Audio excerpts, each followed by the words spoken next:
So, a video essay is out by the Royal Ocean Film Society about the visual effects crisis in Hollywood. It is definitely becoming a big topic with the quality of visual effects going down. The inhuman hours, the VFX artists have to work and they've complained about how Marvel treats them. So, it'll be interesting to see what they have to say. Do check out the video first. I'll put the link in the description. So, let's have a look. All right. They got a sponsor. The visual effects industry is in a crisis. This summer, a wave of stories emerged that paint a picture of a looming disaster for visual effects houses across the world and a punishing, vicious cycle for the artists within, one marked by brutal working hours, unreasonable deadlines, and rampant burnout. It's not at all uncommon for visual effects artists to pull numerous 100-hour work weeks in the months leading up to a movie's release date. One artist interviewed by Vulture said that a light week on a recent Marvel movie still totaled some 64 hours. And that's to say nothing of the nervous breakdowns that have come from overwork, or the allegations of bullying, or the insane studio demands on blockbusters that undergo massive reshoots and retooling, or the fact that many of the artists interviewed for these recent pieces requested anonymity due to both non-disclosure agreements and the fear of blacklisting. Like if a studio doesn't do good job, Marvel just blacklist them and never give them work again. And it's not like, the Marvel has all the VFX department under them. They outsource it to different companies around the globe, and they have to give it all they have to make it the best. Otherwise they'll not get work next time. And Marvel is making 5 shows a year, 5 movies a year. So that's the biggest, company which is giving out work. So of course you don't want to upset them, right? As the history of the art form has progressed, digital effects have become simultaneously more prominent than ever, but also more invisible. They're inarguably one of the main drivers behind ticket sales and viewing hours, and yet they also fill out the majority of the films and television that we watch in ways that even a film like Parasite has blue screen and all. We hardly notice. All of it accomplished on the back of a workforce that's being driven into the ground. The system, as many people have said, is broken. But if you've been around and are familiar with this world, you'll know that this is a story that's not exactly new. All right. When you win an Oscar, which is of course a fantastic honor. This is from an interview that Kim Masters recorded with veteran VFX supervisors Craig Barron and Jeff Oken in February of 2013. People who are uninformed sort of say, wow, you must be set for life now. You've made it. And sometimes, having the Oscar means that, I don't want to use that person. They're too expensive now or something like that. So it's a bit of a mixed blessing from that standpoint. We're below the line, meaning, in the craft area, it's not quite like when an actor receives an Oscar or the film wins Best Picture, and then that helps the box office of that particular movie or raise the bar for that particular star. But, there's a certain irony to that, but clearly there's a certain irony in our industry, which is what's happening right now. It's filled with irony. The irony that Barron is referring to here is in large part a response to the circumstances revolving around Rhythm and Hughes. If that name doesn't ring a bell, then their work certainly will. Rhythm and Hughes was one of a number of visual effects companies that started up in the late 1980s, in the era when computer-generated effects were beginning to find their way into feature films. Think of some of those early CG characters and sequences in movies like Young Sherlock Holmes and The Abyss. Okay. I've seen the breakdowns of this on Corridor Cruise channel. One of Rhythm and Hughes' specialties was photorealistic creatures and animals. And by the turn of the century, their ability in getting these characters to believably interact in a live-action environment had turned them into one of the industry's major players. And it was that resume that led director Ang Lee to hire them to work on his CGI-heavy spiritual epic Life of Pi. Oh, I think this is the company which went bankrupt the day they won the Oscar. That's like a tragic story. R&H were one of more than half a dozen VFX houses that worked on the movie, and among other things, were responsible for Richard Parker, the Bengal tiger Pi spends much of the movie with.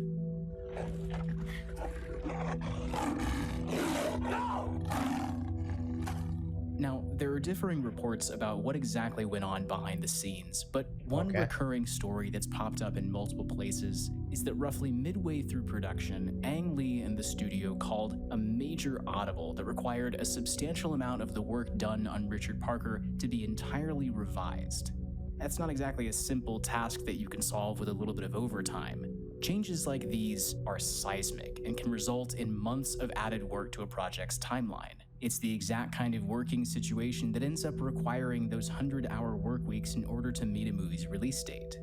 Again, it's not confirmed, but as the story goes, this was what ultimately sounded the death knell for Rhythm and Hughes, because, as counterintuitive as it may sound, they were the ones who had to shoulder the cost for these major changes, not the studio, despite the studio demanding those changes in the first place. Profit That's margins in interesting. the VFX industry are already razor thin, and for R&H, this contributed to serious cash flow problems and wound up pushing them to ruin.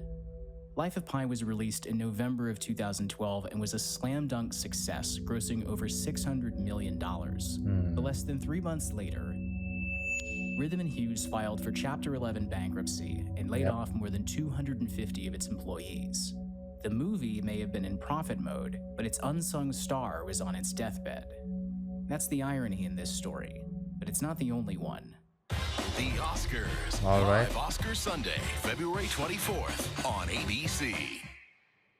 Just days after R&H filed for bankruptcy, Life of Pi picked up 4 Oscars at the 2013 Academy Awards.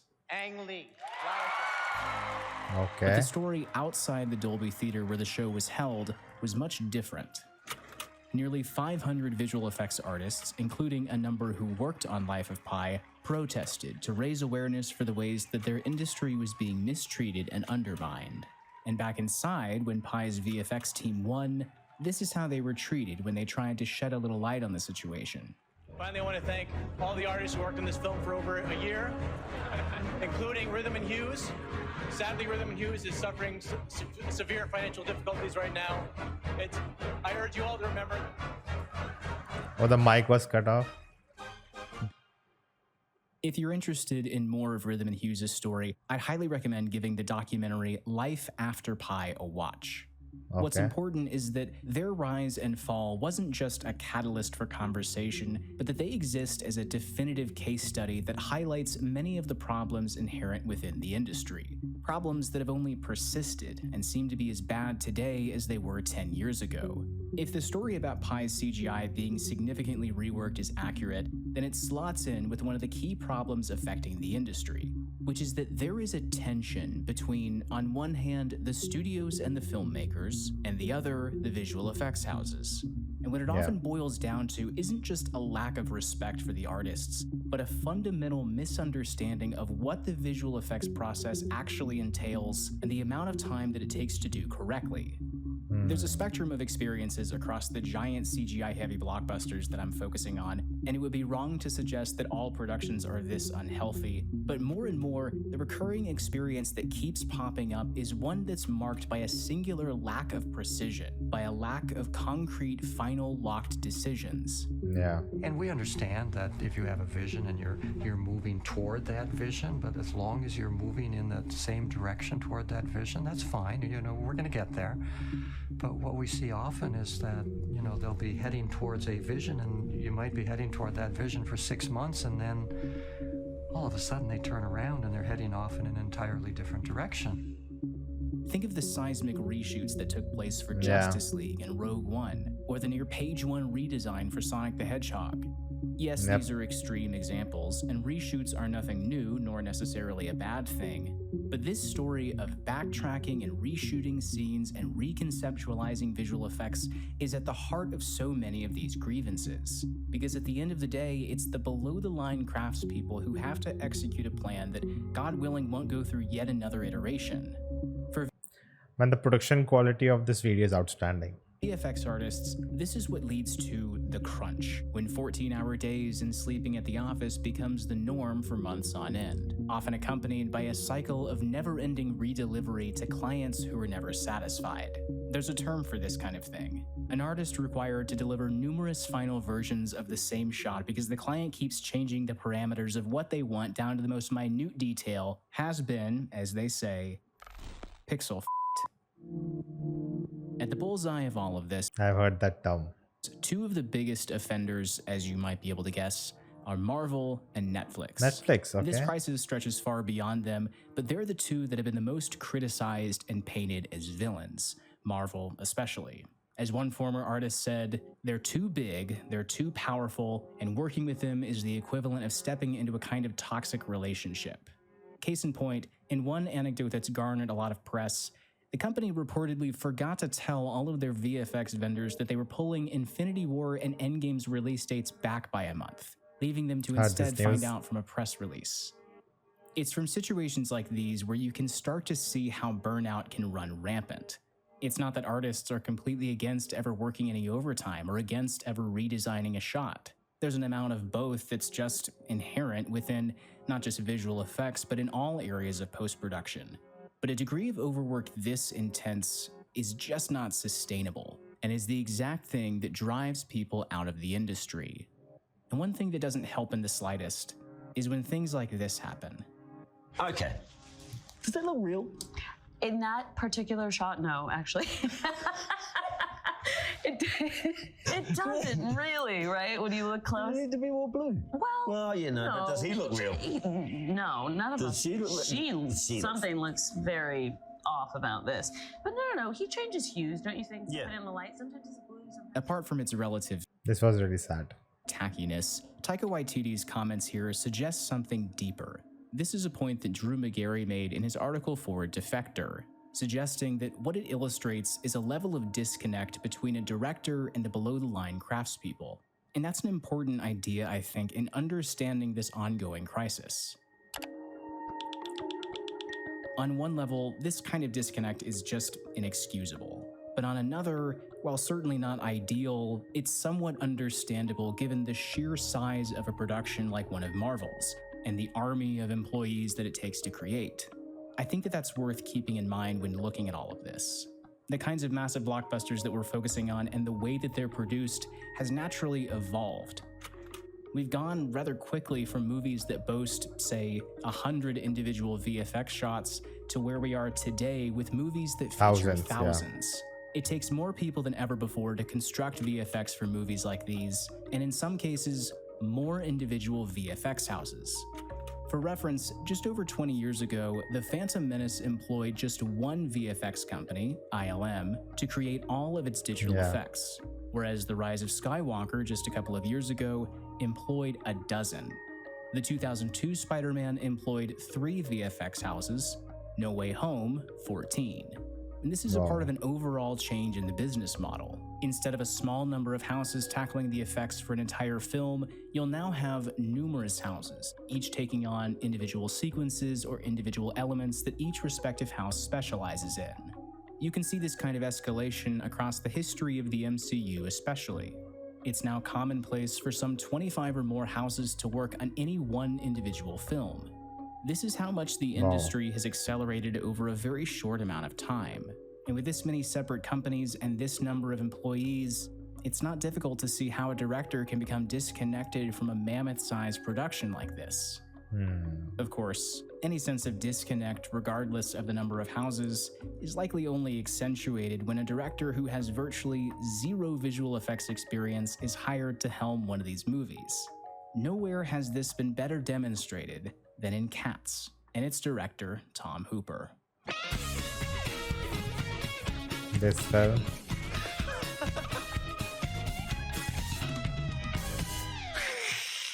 I've not seen this movie, so what the?